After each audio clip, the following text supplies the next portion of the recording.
इस ट्यूटोरियल में मैं पावर पॉइंट के इंसर्ट के टैब में से आपको पिक्चर्स ऐड करने की टेक्निक्स और इलस्ट्रेशन के बाकी तमाम ऑप्शंस के मुतालिक बताने जा रहा हूँ। अगर आप पावर पॉइंट की किसी भी स्लाइड पर कोई भी पिक्चर ऐड करना चाहते हैं तो इसके दो स्टेप्स आपके पास अवेलेबल है। Number 1 pictures, number 2 clip arts. Pictures basically वो एरिया है जो आपकी हार्ड डिस्क में पिक्चर्स मौजूद हैं, उन पिक्चर्स को आप यहाँ पर इंसर्ट कर सकते हैं यानी अपनी स्लाइड पर ला सकते हैं। लेकिन अगर आप माइक्रोसॉफ्ट की अपनी क्लिप आर्ट्स गैलरी में जाकर पिक्चर्स लाना चाहते हैं तो आप इस क्लिप आर्ट की मदद ले सकते हैं। तो हम एक न्यू ब्लैंक स्लाइड ले लेते हैं और उस पर पिक्चर ऐड करने की टेक्निक्स को डिस्कस करने जा रहे हैं। न्यू स्लाइड लेने के बाद मैं इंसर्ट में आ रहा हूं और पिक्चर के आइकॉन पर क्लिक करता हूं। यहां पर अवेलेबल पिक्चर्स में से किसी भी पिक्चर को मैं अपने लिए सेलेक्ट कर सकता हूं और इंसर्ट कर सकता हूं, वो पिक्चर मेरे पास आ जाएगी। पिक्चर इंसर्ट करने के बाद जब मैं पिक्चर के आइकॉन पर क्लिक करता हूं तो यहाँ पर इससे रिलेट फॉर्मेट का एक मेन्यू ओपन हो गया। फर्स्ट ऑफ ऑल मैं इस पिक्चर की साइज को अपने हिसाब से बड़ा कर लेता हूं और फिर इसकी फॉर्मेटिंग टूल्स पे जाकर कुछ काम करने की कोशिश करता हूं। यहाँ पर सबसे पहली चीज पिक्चर से रिलेट ऑप्शंस यानी पिक्चर स्टाइल्स मौजूद हैं, जिनको मैं सेलेक्ट करके अपने पिक्चर को फ्रेम कर सकता हूँ और इसको मजीद स्टाइल्स के अंदर अच्छे से तरीके से प्रेजेंट कर सकता हूँ। तो पिक्चर के स्टाइल्स क्रिएट करने के बाद अगर पिक्चर को किसी शेप के अंदर फॉर एग्जांपल आप कन्वर्ट करना चाहते हैं, लाइक मैं इसे एरो में कन्वर्ट करना चाहता हूं, लाइक मैं इसे इस शेप में कन्वर्ट करना चाहता हूं, तो यहाँ पर बने बनाए शेप्स मौजूद हैं। आप जिसको भी सेलेक्ट करेंगे आपकी पिक्चर ऑटोमेटिकली उसके अंदर कन्वर्ट हो जाएगी। पिक्चर शेप में कन्वर्ट करने के बाद पिक्चर की बॉर्डर अगर आप कलरफुल डिफाइन करना चाहते हैं तो पिक्चर की बॉर्डर अपने हिसाब से आप कलरफुल डिफाइन कर सकते हैं। फिल वक्त मैं पिक्चर की स्टाइल को नॉर्मल कर देता हूँ। ये देखें बॉर्डर इसकी मैंने डिफाइन की। अगर मुझे बॉर्डर की थिकनेस को कम और ज़्यादा करना है तो मैं यहाँ से उसे डिफाइन कर सकता हूँ, और अगर मुझे इसमें डॉटेड लाइन वगैरह इसमें ऐड करनी है तो मैं यहाँ पर डैश और डॉटेड लाइन वगैरह को भी ऐड कर सकता हूँ। अगर मुझे पिक्चर के ऊपर कोई इफेक्ट्स देने हैं, लाइक शेडो वगैरह के इफेक्ट्स देने हैं, तो यहाँ पर हमारे पास ऑप्शंस कुछ मौजूद हैं। इन ऑप्शंस में से किसी भी ऑप्शन को जब हम चूज़ करेंगे तो हमारे टेक्स्ट के ऊपर वो तमाम शेड्स और इफेक्ट्स जो है वो देखें अप्लाई हुए हमें नज़र आएंगे। अगर दो पिक्चर्स आपके पास हैं और आप किसी पिक्चर को सेंड टू बैक और बिगनिंग टू फ्रंट की कमांड के जरिए आगे पीछे ले जाना चाहें तो वो उसे आसानी से आगे पीछे ले जा सकते हैं। जितने ऑप्शंस हमने इस पिक्चर से रिलेट यहाँ पर डिस्कस किए वही सारे ऑप्शंस हमें क्लिप आर्ट से रिलेट मिलते हैं। क्लिप आर्ट माइक्रोसॉफ्ट की अपनी पिक्चर्स है। मैं ऑर्गेनाइज क्लिप्स पे जा रहा हूँ और फॉर एग्जांपल ऑफिस कलेक्शंस में आने के बाद यहाँ पर बिजनेस में से अपनी मर्जी की एक पिक्चर सेलेक्ट करके इसकी एरो पे क्लिक करके कॉपी कर रहा हूँ और इसे मिनिमाइज करके अपनी स्लाइड पर राइट क्लिक करके पेस्ट करता हूँ। ये पिक्चर मेरे पास मेरी स्लाइड पर आ गई। जैसे ही मैंने पिक्चर को पेस्ट किया आप देखें पिक्चर से रिलेट फॉर्मेट का मेन्यू दोबारा से ओपन हो गया, जिसमें सारे ऑप्शंस वही हैं जो पहले मैंने डिस्कस किए। अब यहाँ पर मैं कुछ नए टूल्स भी आपको बता देता हूँ, जैसे ब्राइटनेस।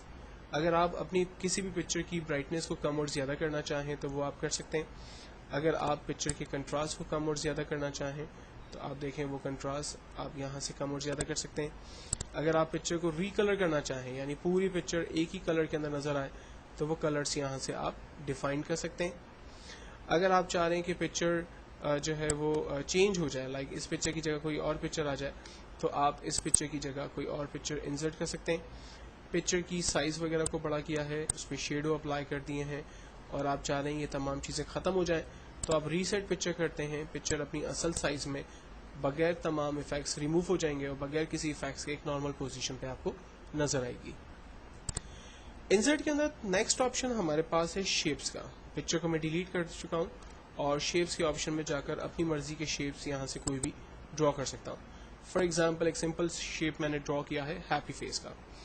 शेप को ड्रॉ करने के बाद आप शेप की साइज को कॉर्नर पे मौजूद डॉट की मदद लेते हुए बड़ी और छोटी कर सकते हैं, जबकि येलो रंग के डॉट की मदद से आप इसको हैप्पी से सैड फेस और सैड से हैप्पी फेस की तरफ ला सकते हैं, जबकि ग्रीन रंग के डॉट की मदद से आप इसको रोटेट भी कर सकते हैं। तो नॉर्मल ऑप्शंस हमारे पास अवेलेबल है और अगेन इस शेप से रिलेट तमाम टूल्स फिर वही हमारे पास फॉर्मेट के मेन्यू में है, जिसको मैं पहले भी आपके साथ डिस्कस कर चुका हूँ।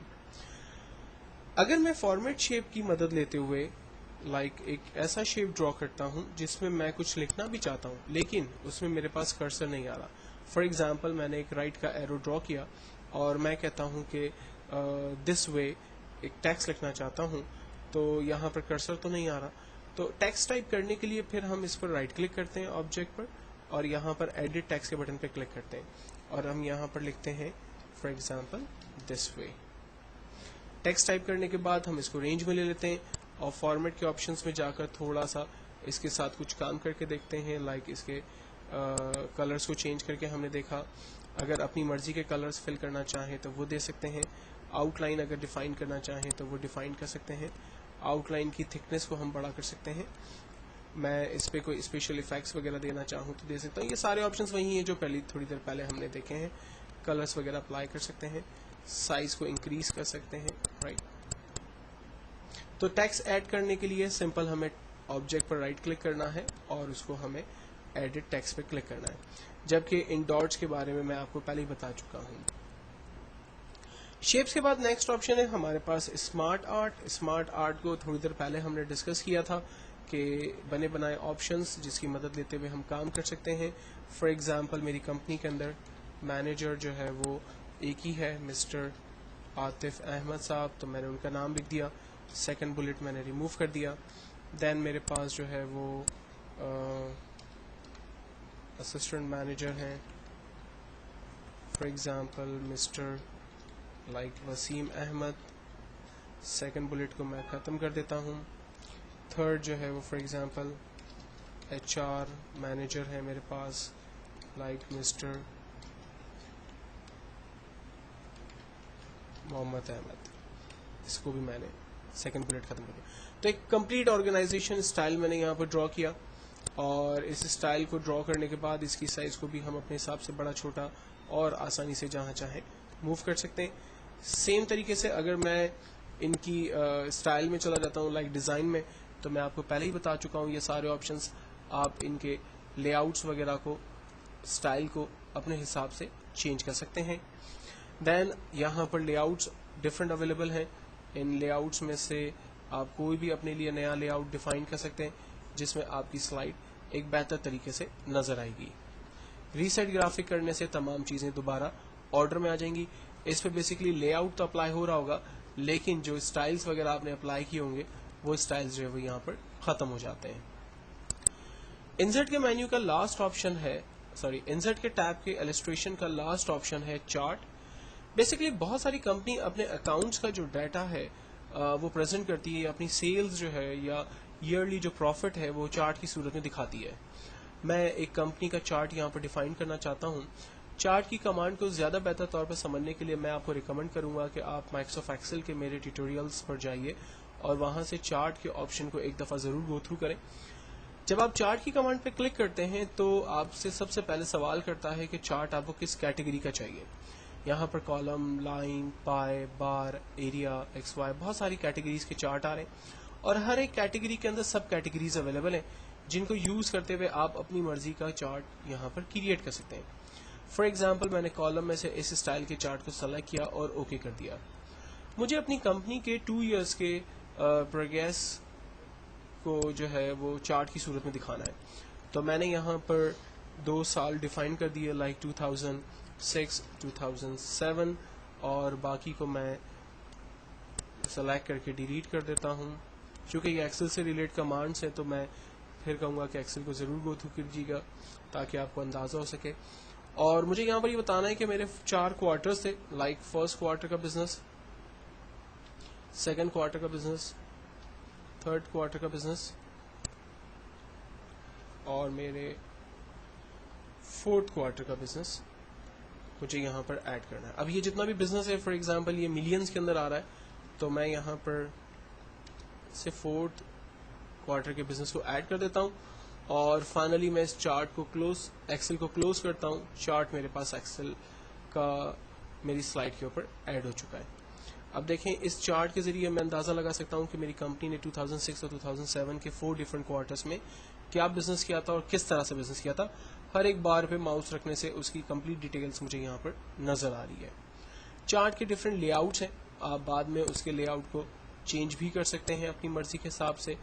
जो आपको लेआउट चाहिए वो आप सेलेक्ट कर लें। आप चार्ट के स्टाइल को अपने हिसाब से चेंज कर सकते हैं बाद में, जो कि कलर्स और पैटर्न के हवाले से है, जो कि चार्ट को मज़ीद अट्रैक्टिव बनाता है। अगर आप चार्ट के डाटा में दोबारा जाके उसमें एडिटिंग करना चाहते हैं तो आप एडिट डाटा पे जाते हैं और यहाँ आपके सामने एक्सेल ओपन हो जाएगा, जहाँ पर आप एक और साल, फॉर एग्जांपल मुझे 2008 को भी यहाँ पर डिफाइन करना है, तो मैंने 2008 के ईयर को भी यहाँ पर सेलेक्ट किया, क्रिएट किया, एक्सेल को क्लोज करता हूँ। आप देखें ये 3 इयर्स का प्लान मेरे सामने मेरे पास आ रहा है। देन उसके बाद लेआउट का ऑप्शन अवेलेबल है, जहाँ से मैं इसमें कोई पिक्चर शेप्स वगैरह इंसर्ट कर सकता हूँ। इसके फॉर्मेट में जाकर मैं इसके कलर वगैरह के स्टाइल्स को चेंज कर सकता हूँ, जिससे मेरा चार्ट पहले से ज़्यादा बेहतर तौर पे जो है वो अट्रैक्टिव होकर स्क्रीन पर नज़र आएगा।